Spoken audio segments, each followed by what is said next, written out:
कैसे हैं बच्चों आप लोग। कल मैंने आप लोगों को बताया था ओएसोफेगस के बारे में। आज हम लोग चलते हैं स्टोमक, जो कि नेक्स्ट पार्ट है हमारे एलिमेंट्री कैनाल का।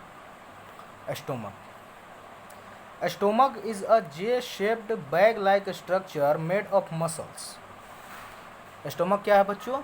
जे शेप का स्ट्रक्चर है जो कि बैग लाइक है, जिसमें कि कोई भी चीज़ें कुछ चीज़ें आ सकती हैं, और ये मसल्स का बना होता है। It can hold up to 2 litres of food pulp at a time. 2 litre तक ये फूड का पल्प, मीन्स दैट कि हमारे माउथ से जो फूड जाता है हमारे स्टोमक में, तो 2 लीटर तक वो फूड का पल्प एक समय में होल्ड कर सकता है, स्टोर कर सकता है। The stomach stretches as it fills with food, then digest the food by physical and chemical processes. ये क्या होता है बच्चों कि जब फूड इसमें भरने लगता है तो ये स्ट्रेच होता है, ये भी फैलता है, और फिर धीरे धीरे कुछ फिजिकल और केमिकल प्रोसेसेस होती हैं जिससे कि फूड जो है वो डाइजेस्ट होना शुरू हो जाता है। The lining of the stomach secretes mucus, powerful digestive juices and hydrochloric acid.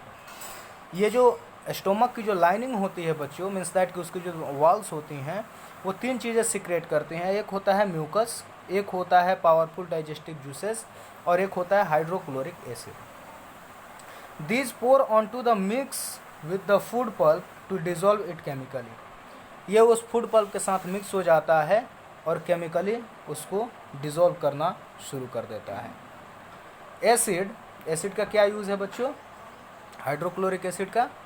Acid kills the bacteria that इंटर्स with the food. Acid क्या करता है? वो बैक्टीरिया को ख़त्म करता है जो कि फूड के साथ इंटर हो जाते हैं। The digestive juices help in the break down of proteins. जो डाइजेस्टिव जूसेस हैं बच्चों, ये प्रोटीन को ब्रेक डाउन करने में हेल्प करती हैं। The mucus layer protects the lining of the stomach from the acid. और चूँकि एसिड बहुत ही ज़्यादा खतरनाक होता है, इसलिए म्यूकस जो स्टोमक की लाइनिंग होती है उसको प्रोटेक्ट करने में हेल्प करता है। The result is a partially digested creamy soup called crime. तो उसके बाद क्या होता है कि बच्चों फूड जो है वो थोड़ा थोड़ा डाइजेस्ट हो जाता है, तो एक क्रीमी सूप जैसा वो बन जाता है जिसको कि हम लोग काइम कहते हैं। This move slowly on to the next part of the digestive system, the small intestine. और ये जो फूड है बच्चों वो बाद में जो एलिमेंट्री कैनाल का अगला जो पार्ट है दैट इज़ स्मॉल इंटेस्टाइन, उसमें वो फूड आगे की तरफ चला जाता है। बच्चों ये बहुत इंपॉर्टेंट टॉपिक है। एक कहानी है बहुत पुरानी, the story of a stomach with a hole. इस कहानी को ज़रा हम लोग समझते हैं कि क्या है। In 1822 doctor William Beaumont dealt with a strange case. उनके पास एक अलग तरह का केस आया। किसके पास? डॉक्टर विलियम बेमोंट के पास एक अलग तरह का केस आया। A man named Alex Saint Martin arrived for treatment. उनके पास एक आदमी आया जिसका नाम था एलेक्सिस सेंट मार्टिन, ट्रीटमेंट के लिए आया। He was accidentally hit by A short gun. वो एक बुलेट से, एक बंदूक से उसको एक्सीडेंटली उसको लग गया था, गोली लग गई थी। The bullet had seriously damaged his chest wall and made a hole in his stomach. वो जो बुलेट है बच्चों उसके लेफ्ट साइड से लगी थी, और जो कि उसको उसके चेस्ट के वॉल्स को थोड़ा सा डैमेज करती हुई, थोड़ा सा उसके स्टोमक में एक होल करती हुई, और फिर वो निकल गई थी। तो चेस्ट को डैमेज करती हुई, स्टोमक में होल करती हुई वो निकल गई थी। Martin overcome his injury except one. उसने जो उस इंजरी को ठीक कर दिया पूरा का पूरा, लेकिन एक इंजरी को वो ठीक नहीं कर पाया। The edge of the wound in his stomach got attach to the edge of the hole in his skin. उसका जो स्टोमक का वाल था बच्चों, उसको उसने जो स्किन था, आउटर स्किन था, उसके ऊपर उसने उसको कनेक्ट कर दिया, उसको अटैच कर दिया।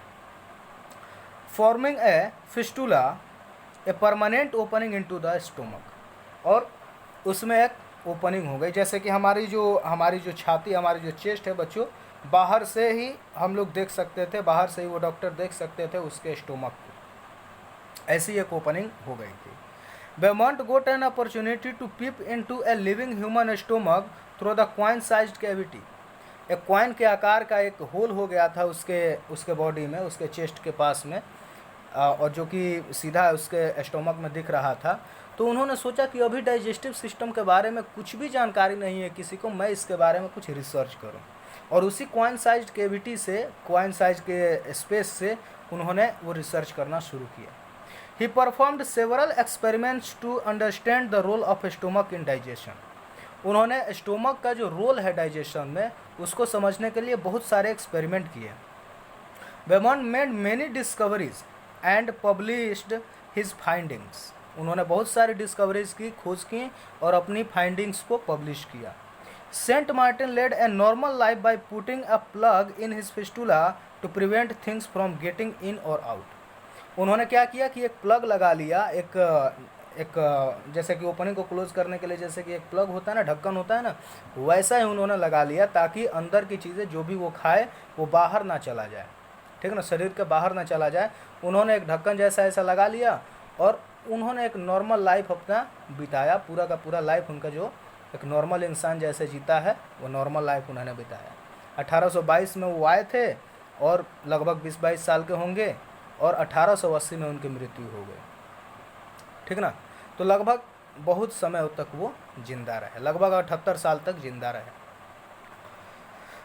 Doctor Beaumont concluded that a stomach's strong hydrochloric acid along with a little movement plays key role in digestion। बच्चों, उन्होंने ये चीज़ पब्लिश किया, ये चीज़ उन्होंने कंक्लूड किया कि स्टोमक में जो हाइड्रोक्लोरिक एसिड है और उस स्टोमक में जो थोड़ा बहुत मूवमेंट होता रहता है वो डाइजेशन में बहुत बड़ा रोल प्ले करता है। He was the first to observe that the process of digestion slowed down when Martins was feverish, making the first link between digestive process and disease। उन्होंने क्या किया कि उन्होंने ये भी चीज़ कहा कि जब वो थोड़े से स्ट्रेस में होते थे तब उन्होंने ये भी रिलेशन एक निकाला कि जब वो थोड़े से स्ट्रेस में होते थे तब जो डाइजेशन की जो प्रोसेस है वो थोड़ी सी धीमी हो जाती थी। तो ये उन्होंने एक लिंक बताया किसके बीच में बच्चों, डाइजेस्टिव प्रोसेस के बीच में और डिजीज़ के बीच में। उन्होंने ये चीज़ बताया कि कोई भी अगर उनको डिजीज़ होता था, थोड़ा सा भी वो परेशान होते थे तो उनका जो डाइजेस्टिव सिस्टम था उतना अच्छे से वर्क नहीं करता था। तो ये चीज़ उन्होंने पब्लिश किया, बहुत ही इंपॉर्टेंट टॉपिक है। तो इस टॉपिक में बच्चों the stomach of a hole, इस स्टोरी में हमें यही चीज़ पता चली कि उन्होंने पहली बार डाइजेस्टिव सिस्टम के बारे में कुछ जानकारी इकट्ठी की और एक्सीडेंटली ये हुआ था और जानकारी उनको ये मिली कि जो हाइड्रोक्लोरिक एसिड है वो और स्टोमक में जो लिटिल मूवमेंट होता रहता है वो बहुत बड़ा रोल प्ले करते हैं फूड के डाइजेशन में। क्लियर हो रही है बात? आगे चलते हैं। अब बात करते हैं बच्चों स्मॉल इंटेस्टाइन की। स्मॉल इंटेस्टाइन में फूड स्टोमक से कहाँ चला गया बच्चों? स्मॉल इंटेस्टाइन में। The small intestine is about 7.5 metre long coiled tube. लगभग ये 7.5 मीटर्स लॉन्ग होता है और क्वाइलिंग होती है उसमें, बहुत ज़्यादा ये क्वाइल जैसा होता है, मुड़ा हुआ। It is the longest part of the digestive system. ये डाइजेस्टिव सिस्टम का सबसे लंबा पार्ट है। Two processes take place in the small intestine, digestion and absorption. Digestion तो बच्चों माउथ में भी हुआ है, थोड़ा सा स्टोमक में भी हुआ है, लेकिन यहाँ पे कंप्लीट डाइजेशन होगा और फूड का एब्जॉर्प्शन होगा। Partially digested pulp from the stomach इंटर्स the small intestine. Small intestine में जो पार्शली डाइजेस्टेड फूड है वो इंटर करता है। Digestive juices secreted by the walls of the small intestine, liver and pancreas act on the complex food materials and break down to simpler forms. तो क्या होता है बच्चों कि जब फूड इंटर करता है इसमें तो इंटेस्टाइन की वॉल्स से, लीवर की वॉल्स से और पेनक्रियाज की वॉल्स से, इन तीनों से ही क्या होता है कि कुछ जूसेस सिक्रेट होते हैं। जैसे कि बच्चों यहाँ पे दिखाया जा रहा है लीवर है, उसके बाद से यहाँ पे ये पेनक्रियाज है। तो लीवर से जो जूस निकलेगा वो पेनक्रियाज में जाकर मिलेगा, पेनक्रियाज से भी जो जूस निकलेगा वो सीधा का सीधा कहाँ आएगा? इंटेस्टाइन में। तो इंटेस्टाइन में चूँकि फूड है तो उसमें जाकर ये फूड में ये जूसेस मिल जाएंगे और जो भी कॉम्प्लेक्स आइटम्स होंगे, जो भी कॉम्प्लेक्स सब्सटेंसेस होंगे उनको वो सिंपलर फॉर्म्स में तोड़ देंगे। बात करते हैं liver and pancreas. Liver is a gland. बच्चों ग्लैंड क्या होता है मैंने बताया था, gland is a organ which gives secretions. तो लीवर क्या है बच्चों, एक ग्लैंड है, तो लीवर क्या करेगा, एक सिक्रेशन देगा। Located in the upper right part of the abdomen, means that कि अपर राइट पार्ट कौन सा है, दाहिने हाथ की तरफ, तो upper right part means that कि जो हमारा चेस्ट होता है राइट का, उसके थोड़ा सा नीचे हमें दिखाई देगा, मीन्स दैट कि अपर राइट पार्ट यही है एब्डोमेन का, तो वहाँ पे ये हमें ये लोकेटेड होता है। It is the largest gland in the body, ये सबसे बड़ा ग्लैंड है हमारी बॉडी का। Bile a greenish fluid is produced by the liver, liver के द्वारा क्या प्रोड्यूस होता है बच्चों, बाइल। लीवर के द्वारा अगर तुमसे पूछा जाए कि लीवर कौन सा जूस सिक्रेट करता है, तो कहोगे bile. It is stored in a sac like structure called gall bladder. Gall bladder बच्चों ये है, देखिए ग्रीन में दिखाया गया है। तो लीवर से सिक्रेट होता है बाइल, जो कि गॉल ब्लैडर में स्टोर होता है।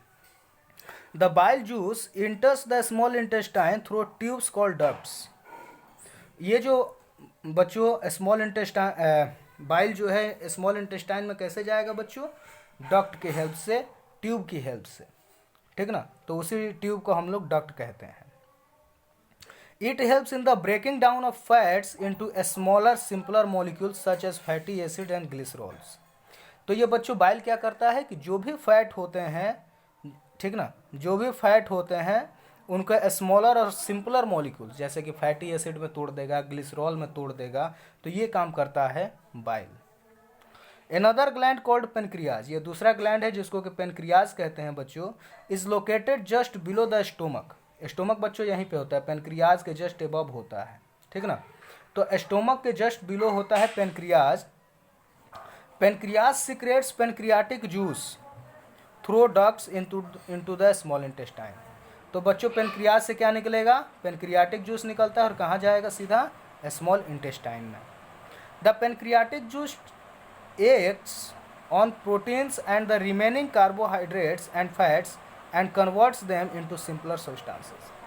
ये पेनक्रियाटिक जूस जो होता है बच्चों ये प्रोटीन्स को ब्रेक करेगा, या फिर जो बचे हुए कार्बोहाइड्रेट्स हैं प्रोटीन्स को ब्रेक करेगा, साथ में कार्बोहाइड्रेट्स जो बचे हैं उनको ब्रेक करेगा, और जो फैट बच गए हैं थोड़े बहुत उनको ब्रेक करेगा और उनको सिंपलर सब्सटेंसेस में कन्वर्ट कर देगा। Starch is converted to simple sugar and proteins are converted to amino acids. जो स्टार्च होगा बच्चों वही तो वही तो ब्रेक नहीं हुआ होगा ना, तो जो स्टार्च होगा वो कन्वर्ट हो जाएगा सिंपल शुगर में, और प्रोटीन जो बचे हुए होंगे वो कन्वर्ट हो जाएंगे अमीनो एसिड्स में। तो बच्चों आज के लिए इतना हम लोग, चलिए थोड़ा सा और बता दें। The digestion of nutrients to simpler substances is shown in the adjacent screen. देखिए बच्चों यहाँ पे ये डाइजेशन यहाँ पे ये सारी चीज़ें यहाँ पे दिखाई जा रही हैं आपको कि किस तरह से डाइजेशन होता है। ज़रा देखिए इधर, न्यूट्रिएंट जैसे कि कार्बोहाइड्रेट है, दिखाई दे रहा है, कार्बोहाइड्रेट है, वो जब टूटेगा सलाइवा और पेनक्रियाटिक जूस उसको तोड़ेंगे तो वो शुगर में कन्वर्ट हो जाएगा। प्रोटीन को पेनक्रियाटिक जूस तोड़ेगा तो वो अमीनो एसिड में कन्वर्ट हो जाएगा। फैट्स को बाइल जूस तोड़ेगा तो फैटी एसिड और ग्लिसरॉल में टूट जाएगा। Digestion starts in the mouth and gets completed in the small intestine. तो स्मॉल इंटेस्टाइन में बच्चों कंप्लीट डाइजेशन फूड का हो जाता है। तो आज के लिए बस इतना ही रहने देते हैं, आगे की बातें हम लोग कल की क्लास में करेंगे।